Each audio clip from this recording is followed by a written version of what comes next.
Power bank guys. Patingin ulit. Ano one? Patingin na. Yan. Guys, dito tayo sa Antipolo ngayon guys.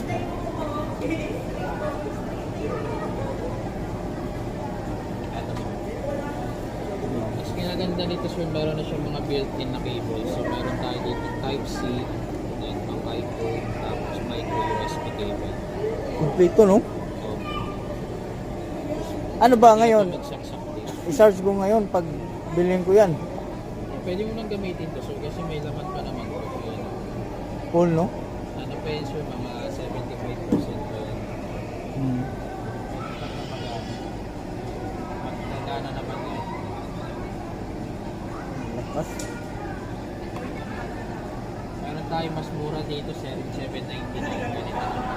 Mas maalit. Yan. Wala siyang cable.